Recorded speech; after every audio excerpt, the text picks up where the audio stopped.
Okay, here we go. This is our 2021 February Cellar Series preview. So the cold is coming in. The world seems to be a bit more calm at the moment, but it's February, and so I think we need to find some ways to stay busy, to stay engaged, and to kind of keep our palates kind of trained with some new flavors and some new wines. So we've got 2 whites, 4 reds, kind of per the season, kind of getting a little bit more into the reds and kind of the depths of winter that we're in right now.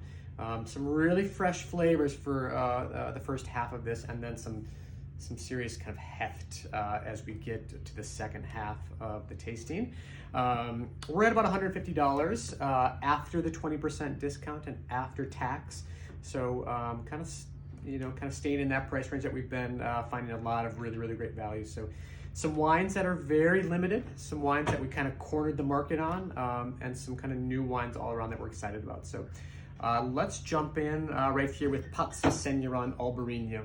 So we are in Spain's northwestern corner in Galicia, and Albarino is the grape variety here. The focus on the wine with Pazza Señoran is just freshness and kind of that mineral quality to it. These vines are grown in like the traditional pergola, so you really walk underneath these vines when you're in the vineyard, and that has been traditional for many for forever seemingly in this part of Spain. It works really well since this is green Spain. This is not kind of the arid, dusty part of central Spain like Rioja and Ribera del Duero. This is cool, it's humid, it's wet, and they have their whole kind of different growing conditions to work with. So Albarino for me is in a way kind of like Sauvignon Blanc, kind of like Riesling in terms of the aromatics it brings. It's just that perfect blend of dry, crisp mineral, but with a fleshy quality and nice kind of aromatics to it. This is grown in decomposed granite, this really lovely kind of white soil that they call Zabra. Don't know if I'm saying that correct or not, but a unique soil type for this area. Pairs beautifully with the wines from that region, which is fantastic. Shellfish, shrimp, think scallops, think seafood crudo.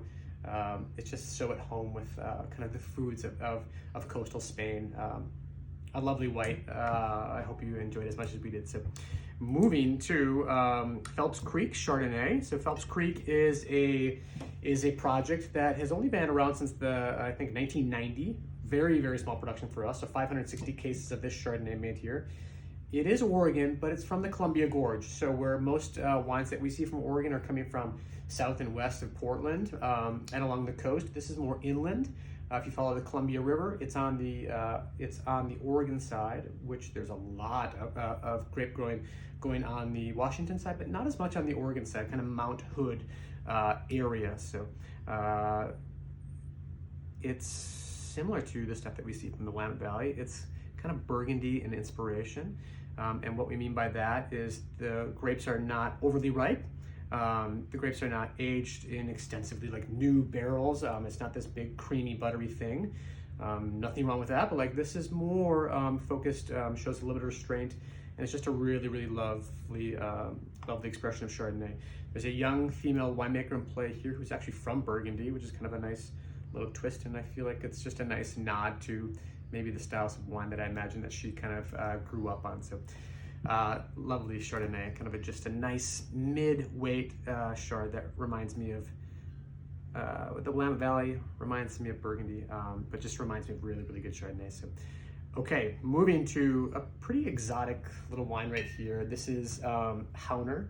So Carlo Hauner, Jr. and Senior, kind of craft this wine.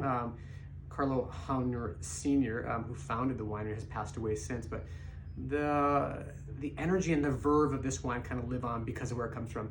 We are in the Aeolian Islands, just north of Sicily, and we're on the island of Volcano, and then the wine, or the grapes, are transported to another one of the small little Aeolian Islands, where they make this crazy little blend. So it is a blend of Alicante, Nocera, and Near d'Avola. So any wines that we see that are grown in really primary volcanic soils have awesome acidity, first and foremost.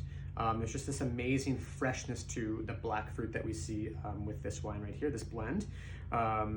It's stainless steel fermentation and spends a little bit of time in neutral barrel before bottling fresh. But I think the idea behind this is just kind of capturing some of that like very, very primary volcanic energy that is very much at the surface here.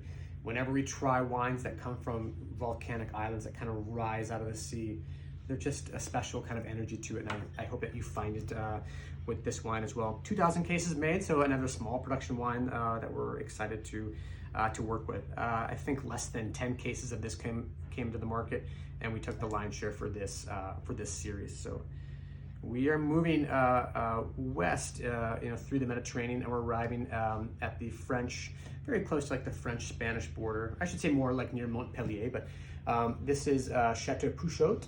And Pouchot makes a wine from Pic Saint-Loup. And Pic Saint-Loup is this amazing kind of limestone outcropping. The south of France really is just this amazing limestone terroir. And this really kind of highlights exactly that. So this is a blend of Grenache, which is aged in tank because it can be oxidative. And then Syrah, which is aged in barrel, which can be reductive. So kind of the combination of the power and finesse of those two grapes kind of coming together to kind of create a deeply textured wine, a deeply colored wine, very aromatic. It has a lot of gusto to it without it being over the top. I like this wine a lot. I like kind of where we're going here with the weight and intensity for the last half or the second half of the tasting, because it really brings a lot of warmth to the glass without it being too much. So Chateau Pouchot, a killer little bottle from the south of France. We are going even further south, but along the same coastline. We are going just south of Barcelona to Priorat. So this is Vaillac, and this is their Embruche bottling. This is 2016 vintage. And Vaillac is a pretty stylish producer, which just kind of made their way into the news quite unfortunately last month. There was like a foot of snow that fell just outside of Barcelona, which is it's an amazing amount anywhere. But like in this part of the world, like they're just not prepared for this much snow. So the roof of the winery had collapsed, and they lost all of their 2020 production. As far as I know, all of their 19 and 18 production as well. So really unfortunate situation for a really great winemaking team here. They've really only been going since the 1990s, and I've said stylish, but like I feel like that they really get a lot out of their fruit. This is not like a dusty, chewy style of Priorat. Like there's definitely really pretty upfront fruit that, in the same way that the Pic Saint-Loup is, like has lots of texture and lots of kind of weight to it. There's just plenty of finesse. It doesn't feel like it's overdone really on any level. So there's some 90-year-old Garnacha and Carignan as part of this, 12 months in brique before they bottle. So we are finishing with a Napa Valley classic. So Freemark Abbey is a favorite around here for their Cabernet. And it's Merlot. This is Merlot in this bottle, but this is not your everyday Merlot. This is from the Stagecoach Vineyard. So the Stagecoach Vineyard is just above, on the hillside above like the Stags Leap appellation. And in this area, or in this vineyard, there's, well, first off, there's just some amazing growers who farm this particular vineyard. It's quite famous in the world of Napa Valley wines. But the resulting Merlot is kind of like a Cabernet lover's Merlot. And what I mean by that is that good Merlot is poised. It has all of the right structural components in the right places. The tannins are not too chewy or kind of too abrasive. The acidity is there. It shows kind of bright fruit, but it ultimately is just silky, smooth, mellow, and very present. It's a phenomenal bottle of wine. We took everything the distributor had that remained from this release. This is the 2015 vintage. If you look at the current release on their website, it's going for like $80 a bottle. We have it at $35, even before we discount it even further. So it's a killer bottle. It's gonna go fast. And I think it really is a treat for those of us who remember how lovely Merlot is, and kind of who just maintain faith in the idea that Merlot is truly one of the great wine styles of the world. So these are your 6 bottles. Welcome to February. Bundle up, grab one of these before the weekend, and then kind of hunker down. So $150 for the 6-pack. We'll have them ready by Friday afternoon. Give us a call, direct message us, send us an email, and reserve yours today.